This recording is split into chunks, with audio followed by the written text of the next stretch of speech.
ನಮಸ್ಕಾರ ಸ್ನೇಹಿತರೆ, ನಾನು ರಾಜು ಅಷ್ಟೇ. ನೀವು ನೋಡ್ತಿದ್ದೀರಾ Center Point Kannada YouTube channel. Big Boss season 13 mega update ಒಂದು ಸಿಗ್ತಾ ಇದೆ. ಅದೇನೆಂದರೆ, ಗಿಲ್ಲಿ ಮತ್ತೊಮ್ಮೆ ಬಿಗ್ ಬಾಸ್ಗೆ ರೀ ಎಂಟ್ರಿ ಆಗ್ತಾ ಇದ್ದಾರೆ. ಇದು ಈ ಹೊತ್ತಿನ ಎಂಟರ್ಟೈನ್ಮೆಂಟ್ ವಿಷಯದಲ್ಲಿ ಮೆಗಾ ಅಪ್ಡೇಟ್ ಅಂತ ಹೇಳ್ಬೋದು. ಹಾಗಾದರೆ ಯಾವೆಲ್ಲ ಡೆವಲಪ್ಮೆಂಟ್ ಆಯಿತು, ಯಾಕೆ ಬಿಗ್ ಬಾಸ್ ಒಳಗೆ ಮತ್ತೊಮ್ಮೆ ಗಿಲ್ಲಿ ಹೋಗ್ತಾ ಇದ್ದಾರೆ, ಇವೆಲ್ಲವನ್ನು ನೋಡೋಣ. ಅದಕ್ಕಿಂತ ಮೊದಲು ಇಲ್ಲಿ ತನಕ ನಮ್ಮ ಚಾನಲ್ನ ಸಬ್ಸ್ಕ್ರೈಬ್ ಮಾಡಿಲ್ಲ ಅಂದರೆ ಈಗಲೇ ಸಬ್ಸ್ಕ್ರೈಬ್ ಮಾಡಿ, ಜೊತೆಗೆ ಕಾಮೆಂಟ್ಗಳ ಮುಖಾಂತರ ತಮ್ಮ ಅಭಿಪ್ರಾಯವನ್ನು ತಿಳಿಸಬಹುದು. ಎಸ್ ವೀಕ್ಷಕರೇ, ಬಿಗ್ ಬಾಸ್ ಸೀಸನ್ 12 ಸೆಪ್ಟೆಂಬರ್ 28, 2025 ಗ್ರ್ಯಾಂಡಾಗಿ ಎಂಟ್ರಿ ಆಯಿತು. ಗ್ರ್ಯಾಂಡಾಗಿ ಎಂಟ್ರಿ ಆದ ಕೇವಲ 11 ದಿನಕ್ಕೆ ಬಿಗ್ ಬಾಸ್ ಸೀಸನ್ ಬಾಗ್ಲ ಹಾಕುವಂಥ ಕೆಲಸ ಕೂಡ ಆಯಿತು. ಅದಕ್ಕೆ ಬೇರೆ ಬೇರೆಯಾದಂಥ ಕಾರಣ ಇತ್ತು. ಆದರೆ ಅದಾದ ನಂತರ DK ಶಿವಕುಮಾರ್ ಅವರು ಎಂಟ್ರಿಯಾಗಿ ಸುದೀಪ್ ಅವರ ಮನವಿಯ ಮೇರೆಗೆ ಬಿಗ್ ಬಾಸ್ ಓಪನ್ ಆಯಿತು. ಯಾವ ಲೆವೆಲಿಗೆ ಸಕ್ಸಸ್ ಕಂಡ್ತಂದರೆ, ಗಿಲ್ಲಿ ಅವರು ಸರಿಸುಮಾರು 45 ಕೋಟಿ ಓಟನ್ನು ಪಡ್ಕೊಂಡು ಇಡೀ ನಮ್ಮ ದೇಶದ ಎಂಟರ್ಟೈನ್ಮೆಂಟ್ ಇತಿಹಾಸದಲ್ಲಿ ಅತ್ಯಂತ ದೊಡ್ಡ ಯಶಸ್ವಿಯನ್ನು ಗಳಿಸಿದಂಥ ರಿಯಾಲಿಟಿ ಶೋ ಅಂದರೆ ಅದು Big Boss season 12 Kannada version ಎನ್ನುವಂಥ ಹೆಗ್ಗಳಿಕೆ ಕೂಡ ಬಂತು. ಅಷ್ಟರ ಮಟ್ಟಿಗೆ ಸ್ವತಃ ಜನಪ್ರಿಯತೆ ಗಳಿಸಿದಂಥ ಗಿಲ್ಲಿ ಕೂಡ ತನ್ನ ಒಂದು ಜನಪ್ರಿಯತೆಯನ್ನು ನಂಬಲಿಕ್ಕಾಗಿಲ್ಲ. ಅಷ್ಟರ ಮಟ್ಟಿಗೆ ಜನ ಗಿಲ್ಲಿಯನ್ನು ನೆಚ್ಚಿಕೊಂಡ್ರು, ಮೆಚ್ಚಿಕೊಂಡ್ರು, ತಬ್ಕೊಂಡ್ರು ಮತ್ತು ಆಶೀರ್ವಾದವನ್ನು ಕೂಡ ಮಾಡಿದ್ರು. ಅದಾದ ನಂತರ ಇದೀಗ ಬಿಗ್ ಬಾಸ್ ಸೀಸನ್ 13 ಕೂಡ ಬರ್ತಾ ಇದೆ. ತುಂಬ ಕುತೂಹಲದಿಂದ ಕಾಯ್ತಾ ಇದ್ರು. ಯಾಕಂದರೆ ಕಳೆದ ವರ್ಷನಿಗೆ ಕಂಪೇರ್ ಮಾಡಿದ್ರೆ ಹೊಸದಾಗಿ ಏನಿರ್ಬೋದು, ಗಿಲ್ಲಿಯ ಕಾಂಪಿಟೇಷನನ್ನು, ಗಿಲ್ಲಿಯ ಜನಪ್ರಿಯತೆಯನ್ನು ಮರೆಸಬೇಕು, ಆ ರೆಕಾರ್ಡನ್ನು ಬ್ರೇಕ್ ಮಾಡಬೇಕಂದ್ರೆ ಏನೋ ಒಂಥರ ವಿಚಿತ್ರವಾಗಿರಬೇಕು.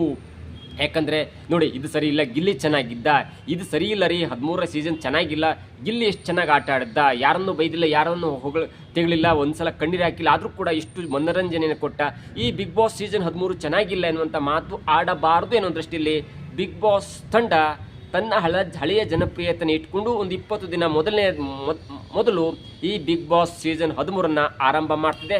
ನಿನ್ನೆ ಕೂಡ ಒಂದು ಪ್ರೋಮೋ ಬಂದಿತ್ತು. ಅಂದರೆ ವೇಟ್ ಈಸ್ ಓವರ್ ಎನ್ನುವಂಥ ಒಂದು ಹೆಸರಿನಲ್ಲಿ ಒಂದು ಪ್ರೋಮೋ ಬಂದಿತ್ತು. ಸುದೀಪ್ ಅವರು ತುಂಬ ಚೆನ್ನಾಗಿ ಆ ಪ್ರೋಮೋದಲ್ಲಿ ಆ್ಯಕ್ಟ್ ಕೂಡ ಮಾಡಿದರು ಮತ್ತು ಕೆಲವೊಂದು ಗೌಪ್ಯ ಸಂದೇಶವನ್ನು ಕೂಡ ಕೊಟ್ಟಿದ್ದರು. ಅದನ್ನು ಡಿಕೋಡ್ ಮಾಡಲಿಕ್ಕೆ ಆಗಲಿಲ್ಲ ಅಂದರೂ ಕೂಡ ಒಳಗೆ ಸಿಕ್ಕಂಥ ಮಾಹಿತಿ ಪ್ರಕಾರ ಇದೇ ಸೆಪ್ಟೆಂಬರ್ 5ರಂದು Big Boss season 13 Kannada version ಜೊತೆಗೆ ಬೇರೆ 5 ಭಾಷೆಯಲ್ಲೂ ಕೂಡ ಅಟ್ ಎ ಸೇಮ್ ಟೈಮ್ ಟಿವಿಯಲ್ಲಿ ಪ್ರಸಾರ ಆಗುತ್ತೆ. ಅಂದರೆ ಬಿಗ್ ಬಾಸ್ ಸೀಸನ್ 13 ಪ್ರಾರಂಭವಾಗೋದು ಇದೇ ಸೆಪ್ಟೆಂಬರ್ 5ಕ್ಕೆ. ಅದಕ್ಕೆ ಮೊದಲು ಒಂದು ಟ್ವಿಸ್ಟ್ ಎಂಬಂತೆ, ಒಂದು ಕುತೂಹಲ ಎಂಬಂತೆ ಮತ್ತೊಂದು ಎಪಿಸೋಡ್ ಕೂಡ, ಮತ್ತೊಂದು ವರ್ಷನ್ ಕೂಡ ಪ್ರಸಾರ ಆಗುತ್ತೆ. ಅದು ಏನಂದರೆ, ಈಗಾಗಲೇ ಬೇರೆ ಬೇರೆ ಲ್ಯಾಂಗ್ವೇಜ್ನಲ್ಲಿ ಅದು ಪ್ರಸಾರ ಆಗಿದೆ, ಸಕ್ಸಸ್ ಕಂಡಿದೆ. ಅದನ್ನು ಈ ಸಲ ಕನ್ನಡದಲ್ಲಿ ತರಲಿಕ್ಕೆ ಹೊರಟಿದ್ದಾರೆ ಕನ್ನಡ ಬಿಗ್ ಬಾಸ್ ತಂಡ ಅಂತ ಹೇಳ್ಬೋದು. ಅದೇನೆಂದರೆ ಅಗ್ನಿ ಪರೀಕ್ಷೆ ಎನ್ನುವಂಥ ಒಂದು ವರ್ಷನ್. ಅದೇನೆಂದರೆ, ಈಗಾಗಲೇ ಕಳೆದ ಬಾರಿ ಡೈರೆಕ್ಟಾಗಿ ಸೆಲೆಬ್ರಿಟಿಗಳನ್ನ ಆಯ್ಕೆ ಮಾಡಲಾಗಿತ್ತು.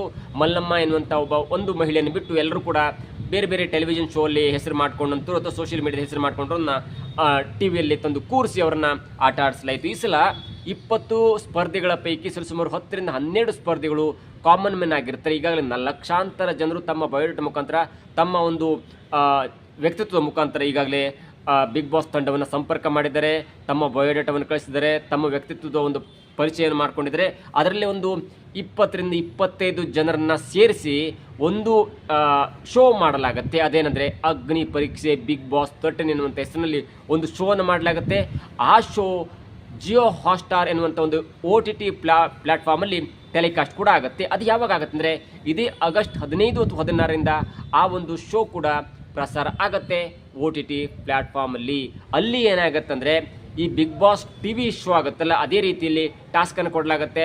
ಮೆಂಟಲ್ ಟಾಸ್ಕು, ಫಿಸಿಕಲ್ ಟಾಸ್ಕು ಎಲ್ಲ ಟಾಸ್ಕನ್ನು ಕೊಟ್ಟು ದಿನ ಒಬ್ಬೊಬ್ಬರಂತೆ ಆಯ್ಕೆ ಮಾಡಿ ಅವರನ್ನು ಸೆಪ್ಟೆಂಬರ್ 5ರಂದು ನಡೆಯುವಂಥ ಬಿಗ್ ಬಾಸ್ ಗ್ರ್ಯಾಂಡ್ ಓಪನ್ ಇದೆಯಲ್ಲ, ಆ ಓಪನಿಗೆ ಅಂದರೆ ಬಿಗ್ ಬಾಸ್ ಸೀಸನ್ 13ಕ್ಕೆ ಗ್ರ್ಯಾಂಡಾಗಿ ಎಂಟ್ರಿಯನ್ನು ಕೊಡಿಸಲಾಗುತ್ತೆ. ಅದರ ಅರ್ಥ ಎಷ್ಟೇ, ಒಂದು 20-25 ಜನ ಕಾಮನ್ ಮ್ಯಾನ್ಗಳ ಜೊತೆ ಆಟ ಆಡಿಸಿ ಅಲ್ಲಿ ಪ್ರತಿದಿನ ಒಬ್ಬರಂತೆ ಬಿಗ್ ಬಾಸ್ ಮೇನ್ ಸೀಸನ್ಗೆ ಕಳಿಸಲಾಗುತ್ತೆ. ಹಾಗಾದರೆ ಅದನ್ನು ಯಾರು ಹೋಸ್ಟ್ ಮಾಡ್ತಾರೆ, ಯಾರು ಆ್ಯಂಕರಿಂಗ್ ಮಾಡ್ತಾರೆ, ಅವ್ರನ್ನ ನಿಯಂತ್ರಣ ಮಾಡೋರು ಯಾರು ಎನ್ನುವಂಥ ಮಾತನ್ನು ಕೇಳಿ ಬಂದಾಗ ಸುದೀಪ್ ಅವ್ರು ಮಾಡ್ತಾರಾ? ಇಲ್ಲ, ಸುದೀಪ್ ಅವರು ಅಚ್ಚರಿ ಎಂಬಂತೆ ಕುತೂಹಲವನ್ನು ಕಾಯ್ದುಕೊಂಡು TV ಶೋಗೆ ಬರ್ತಾರೆ. ಅಂದರೆ ಸೆಪ್ಟೆಂಬರ್ 5ರಿಂದ ಪ್ರಸಾರವಾಗುವಂಥ ಬಿಗ್ ಬಾಸ್ ಸೀಸನ್ 13ಕ್ಕೆ ಈ ಸ್ಪರ್ಧಿಗಳನ್ನ 18, 19, 20 ಸ್ಪರ್ಧಿಗಳನ್ನ ಗ್ರ್ಯಾಂಡಾಗಿ ವೆಲ್ಕಮ್ ಮಾಡ್ತಾರೆ. ಆದರೆ ಈ ಒಂದು ಅಗ್ನಿ ಪರೀಕ್ಷೆ ಶೋವನ್ನು ಯಾರು ಹೋಸ್ಟ್ ಮಾಡ್ತಾರೆ ಎನ್ನುವಂಥ ವಿಚಾರ ಬಂದಾಗ 3 ಜಡ್ಜಸ್ ಇರ್ತಾರೆ. ಯಾಕಂದರೆ ಟಿ ವಿ ರಿಯಾಲಿಟಿ ಶೋ ಅಲ್ಲಿ ಜನ ಮತ ಹಾಕ್ತಾರೆ. ಅಲ್ಲಿ ಒಂದು ನಾವು ವೇಟ್ ಮಾಡ್ಬೋದು, ಅಥವಾ ಜನರ ಓಟಿನ ಆಧಾರದ ಮೇಲೆ ಕೆಲವೊಂದು ವ್ಯಕ್ತಿಗಳನ್ನು ಔಟ್ ಮಾಡಿ ಎಲಿಮಿನೇಟ್ ಮಾಡ್ಬೋದು, ಅಥವಾ ಮುಂದಿನ ಹಂತಕ್ಕೆ ಕಳಿಸ್ಬೋದು, ಅಥವಾ ಸೇವ್ ಮಾಡ್ಬೋದು. ಆದರೆ ಇಲ್ಲಿ ಅಂಥ ವೋಟಿಂಗ್ ಪ್ಯಾಟರ್ನ್ ಇರಲ್ಲ. ಟಾಸ್ಕಿನ ಆಧಾರದ ಮೇಲೆ ಅಲ್ಲಿರುವಂಥ ಜಡ್ಜಸ್ ಇರ್ತಾರಲ್ಲ, 3 ಜನ ಜಡ್ಜಸ್ ಕೂತಿರ್ತಾರೆ. ಆ 3 ಜನರು ಒಬ್ಬೊಬ್ಬ ಸ್ಪರ್ಧೆಯನ್ನು yes of course you are eligible, ನಿಮ್ಗೆ ತಾಕತ್ತಿದೆ, ಜನರನ್ನ ಮನೋರಂಜನೆ ಮಾಡ್ಬೋದು, ನೀವು ಈ ಟಾಸ್ಕನ್ನು ಗೆದ್ದಿದ್ರೆ ಎನ್ನುವಂಥ ಕಾರಣಕ್ಕಾಗಿ ಒಬ್ಬೊಬ್ಬ ಅಭ್ಯರ್ಥಿನ ಪ್ರತಿದಿನ ಮೇನ್ ಶೋಗೆ ಅಂದರೆ ಟೆಲಿವಿಷನ್ ಶೋಗೆ ಆಯ್ಕೆಯನ್ನು ಮಾಡ್ತಾರೆ. ಹಾಗಾಗಿ ಆ 3 ಜನ ಯಾರಿರ್ತಾರೆ, ಜಡ್ಜಸ್ ಯಾರಿರ್ತಾರೆ ಅನ್ನೋದನ್ನು ನೋಡ್ತಿದ್ರೆ ಆ 3 ಜನರು ಕೂಡ ಕಳೆದ 12 ಬಿಗ್ ಬಾಸ್ ಶೋ ಅಲ್ಲಿ ಅತ್ಯುತ್ತಮವಾಗಿ ಆಟ ಆಡಿ ಅತ್ಯುತ್ತಮವಾಗಿ ಮನೋರಂಜನೆ ಕೊಟ್ಟಂಥ ಸ್ಪರ್ಧಿಗಳಿರ್ತಾರೆ. ಆ ಸ್ಪರ್ಧಿಗಳ ಮೊದಲ ಹೆಸರು ಅಂದರೆ ನಟ ಗಿಲ್ಲಿ ಅಥವಾ ಗಿಲ್ಲಿ ನಟ, ಅಥವಾ ಬಿಗ್ ಬಾಸ್ ಸೀಸನ್ 12ರಲ್ಲಿ 45 ಕೋಟಿಯಷ್ಟು ಮೊತ್ತವನ್ನು ಪಡ್ಕೊಂಡು ಅತ್ಯಂತ ದೊಡ್ಡ ದಾಖಲೆ ಮಾಡಿದಂಥ ಗಿಲ್ಲಿ ನಟ ಕೂಡ ಒಬ್ಬ ಜಡ್ಜ್ ಆಗಿ ಇರ್ತಾರೆ. ಹೀಗಾಗಿ ಇದೀಗ ಗಿಲ್ಲಿ ನಟ ಬಿಗ್ ಬಾಸ್ ಸೀಸನ್ 12ರಲ್ಲಿ ವಿನ್ ಆದಂಥ ಗಿಲ್ಲಿ ಬಿಗ್ ಬಾಸ್ ಸೀಸನ್ 13ರಲ್ಲೂ ಕೂಡ ಗ್ರ್ಯಾಂಡ್ ಓಪನಿಂಗಿಗೆ ತಯಾರಾಗಿದ್ದಾರೆ. ಆ ಮುಖಾಂತರ ಬಿಗ್ ಬಾಸ್ ಸೀಸನ್ 13 ಗಿಲ್ಲಿಯ ಮುಖಾಂತರ ಗ್ರ್ಯಾಂಡ್ ಆಗಿ ಒಂದು ಶೋ ಪ್ರಸಾರ ಆಗುತ್ತೆ. ಆದರೆ ಟೆಲಿವಿಷನ್ ಶೋ ಅಲ್ಲಿ ಅವರು ಬರಲ್ಲ, ಈ OTT ಪ್ಲಾಟ್ಫಾರ್ಮ್ ಇರುತ್ತಲ್ಲ ಆ ಶೋ ಅಲ್ಲಿ ಬರ್ತಾರೆ. ಜೊತೆಗೆ ಒಂದು 15-16 ದಿನಗಳ ಕಾಲ ಗಿಲ್ಲಿಯನ್ನು ನಾವು ಆ್ಯಸ್ ಅ ಜಡ್ಜ್ ಆಗಿ ನೋಡ್ಬೋದು. ಗಿಲ್ಲಿ ಒಬ್ಬರೇ ಕೂಡ ಇರಲ್ಲ, ಸಂಗೀತ ಶೃಂಗೇರಿ ಅವರು ಕೂಡ ಬಿಗ್ ಬಾಸ್ 10ರ ಸೆಕೆಂಡ್ ರನ್ನರ್ ಅಪ್ ಆಗಿದಂಥವ್ರು, ಮತ್ತು ಯಾರ ಜೊತೆ ಕೂಡ ಫ್ರೆಂಡ್ಶಿಪ್ ಆಗಲಿ, ಆಟ ಬಂದಾಗ ಆಟ, ಊಟ ಬಂದಾಗ ಊಟ, ಪಾಠ ಬಂದಾಗ ಪಾಠ ಅಂತಾರಲ್ಲ, ಶಿಸ್ತಿನ ಸಿಪಾಯಿ ಥರ. ಆ್ಯಕ್ಚುಲಿ ಬಿಗ್ ಬಾಸ್ ಸೀಸನ್ 10 ಅವರೇ ಗೆಲ್ಲಬೇಕಿತ್ತು, ಕಾರಣಾಂತರಗಳಿಂದ ಬೇರೆಯವ್ರು ಗೆದ್ದರು ಅದು ಬೇರೆ ವಿಚಾರ. ಆದರೆ ಮಹಿಳಾ ಅಭ್ಯರ್ಥಿಯಾಗಿ ಗೆಲ್ಲಬೇಕಾಗಿದ್ದಂಥ ಒಂದೇ ಒಂದು ಕ್ಯಾಂಡಿಡೇಟ್ ನಂಬರ್ 1 ಅಂದರೆ ಅದು ಸಂಗೀತ ಶೃಂಗೇರಿ, ಜೊತೆಗೆ ದೀಪಿಕಾ ದೇಶ್ ಕೂಡ ಇದ್ದರು. ಆದರೆ ಅವರಿಬ್ಬರು ಕೂಡ ಗೆಲ್ಲಿಲ್ಲ ಅಥವಾ ಗೆಲ್ಲಿಸಲಿಲ್ವಾ ಎನ್ನುವುದು ಕೂಡ ಕುತೂಹಲ. ಹಾಗಾಗಿ ಮೊದಲ ಜಡ್ಜ್ ಆಗಿ ಇದೇ ಗಿಲ್ಲಿ ಇರ್ತಾರೆ, ಎರಡನೇ ಜಡ್ಜ್ ಆಗಿ ಸಂಗೀತ ಶೃಂಗೇರಿ ಇರ್ತಾರೆ, ಮೂರನೇದಾಗಿ ರೆಬಲ್ ಆಗಿರುವಂಥ, ಜೊತೆಗೆ ಅಚ್ಚುಕಟ್ಟು ಮೈಕಟ್ಟು ಹೊಂದಿರುವಂಥ ಅಥವಾ ಏಕ್ಮಾರ್ ದೋತು ಕೂಡ ಥರ ಮಾತಾಡುವಂಥ ವಿನಯ್ ಗೌಡ ಕೂಡ ಇರ್ತಾರೆ, ಅವರು ಕೂಡ ಸುದೀಪ್ ಅವರ ಆಪ್ತರು. ಹೀಗಾಗಿ 3 ಜನ ಜಡ್ಜಸ್ ಸೇರಿ ಆಗಸ್ಟ್ 15 ಅಥವಾ 16 ಆ ಡೇಟ್ ಫಿಕ್ಸ್ ಆಗಿಲ್ಲ, ಮುಂದಿನ ಒಂದು 4-5 ದಿನದ ಒಳಗಾಗಿ ಈ ಅಗ್ನಿ ಪರೀಕ್ಷೆ ಡೇಟ್ ಕೂಡ ಫಿಕ್ಸ್ ಆಗುತ್ತೆ. ಅದಕ್ಕೂ ಮೊದಲು ಬಿಗ್ ಬಾಸ್ ಕಡೆಯಿಂದ ಒಂದು ಪ್ರೆಸ್ ಮೀಟ್ ಆಗುತ್ತೆ, ಸುದೀಪ್ ಇರ್ತಾರೆ ಮತ್ತು ಬಿಗ್ ಬಾಸ್ನ ಮ್ಯಾನೇಜ್ಮೆಂಟ್ ಕೂಡ ಇರುತ್ತೆ, ಏನಾಗುತ್ತೆ, ಯಾರು ಬರ್ತಾರೆ, ಅಥವಾ ಈ ಅಗ್ನಿ ಪರೀಕ್ಷೆ ಹೇಗಿರುತ್ತೆ, ಜಡ್ಜಸ್ ಯಾರಿರುತ್ತೆ ಎಲ್ಲವೂ ಕೂಡ ಪ್ರೆಸ್ ಮೀಟಲ್ಲಿ ಹೇಳ್ತಾರೆ. ಮೇ ಬಿ ಆಗಸ್ಟ್ 15, 16 ಅಥವಾ 20ರ ಸುಮಾರಿಗೆ ನೋಡಿಕೊಂಡು ಎಷ್ಟು ದಿನ ಬೇಕು, ಅಂದರೆ OTT ಪ್ಲಾಟ್ಫಾರ್ಮಲ್ಲಿ ಎಷ್ಟು ದಿನ ಬೇಕಾಗುತ್ತೆ ಆ ಶೋ ಮುಗಿಲಿಕ್ಕೆ ಎನ್ನುವಂಥ ಲೆಕ್ಕಾಚಾರ ಇಟ್ಕೊಂಡು ಒಂದು ಹಂತಕ್ಕೆ ಎಲ್ಲವೂ ಕೂಡ ರಿವೀಲ್ ಆಗುತ್ತೆ. ಒಂದು 15, 20 ಅಥವಾ 25 ಜನ ಇರ್ತಾರೆ ಅನ್ನುವಂಥ, ಅಂದರೆ ಕಾಮನ್ ಮ್ಯಾನ್ಗೆ ಇರ್ತಾರೆ ಅನ್ನುವಂಥ ಲೆಕ್ಕಾಚಾರ ಇದೆ. ಆ 20-25 ಜನರಲ್ಲಿ 8ರಿಂದ 9 ಅಥವಾ ಮ್ಯಾಕ್ಸಿಮಮ್ 10 ಜನರನ್ನು ಬಿಗ್ ಬಾಸ್ ಸೀಸನ್ 13ರ ಸೆಪ್ಟೆಂಬರ್ 5ರಂದು ಪ್ರಸಾರವಾಗುವಂಥ TV ಶೋಗೆ ಅವರನ್ನು ಕಳಿಸ್ತಾರೆ. ಆ ಶೋದಂದು ನಟ ಕಿಚ್ಚ ಸುದೀಪ್ ಅವರು ಎಲ್ಲರನ್ನೂ ಕೂಡ 18 ಅಥವಾ 20 ಸ್ಪರ್ಧಿಗಳನ್ನ ಗ್ರ್ಯಾಂಡಾಗಿ ವೆಲ್ಕಮ್ ಮಾಡ್ತಾರೆ. ಅದಾದಂತೆ ಆ್ಯಸ್ ಯೂಶುವಲಿ ಸಾಟರ್ಡೆ ಮತ್ತು ಸಂಡೇ ಕಿಚ್ಚನ ಕಟಕಡೆ ಕೂಡ ಇರುತ್ತೆ. ಇದರ ಒಟ್ಟು ಸಾರಾಂಶ, ಒಂದು ಅಗ್ನಿ ಪರೀಕ್ಷೆಯನ್ನು ನಡೆಸಿ ಬಿಗ್ ಬಾಸ್ ಕಾರ್ಯಕ್ರಮವನ್ನು ವಿಭಿನ್ನ ಥರ ಮಾಡಬೇಕು, ಜೊತೆಗೆ ಬಿಗ್ ಬಾಸ್ ಸೀಸನ್ 12ರಲ್ಲಿ ಜನಪ್ರಿಯತೆಯನ್ನು ಗಳಿಸಿದಂಥ ಗಿಲ್ಲಿಯವ್ರನ್ನೂ ಕೂಡ ಬೀಯಿಂಗ್ ಎ ಪಾರ್ಟ್ ಆಗಿ ಇಟ್ಕೊಳ್ಬೇಕು. ಆ ಮುಖಾಂತರ 12ರ ಒಂದು ವೀಕ್ಷಕರು ಇರ್ತಾರಲ್ಲ ಅವರು ಕೂಡ 13ಕ್ಕೆ ಸ್ಮೂತ್ ಆಗಿ ಟ್ರಾನ್ಸಿಷನ್ ಆಗಬೇಕು ಅನ್ನುವಂಥ ಒಂದು ಲೆಕ್ಕಾಚಾರ ಬಿಗ್ ಬಾಸ್ ತಂಡ ಮಾಡಿಕೊಂಡಂತಿದೆ.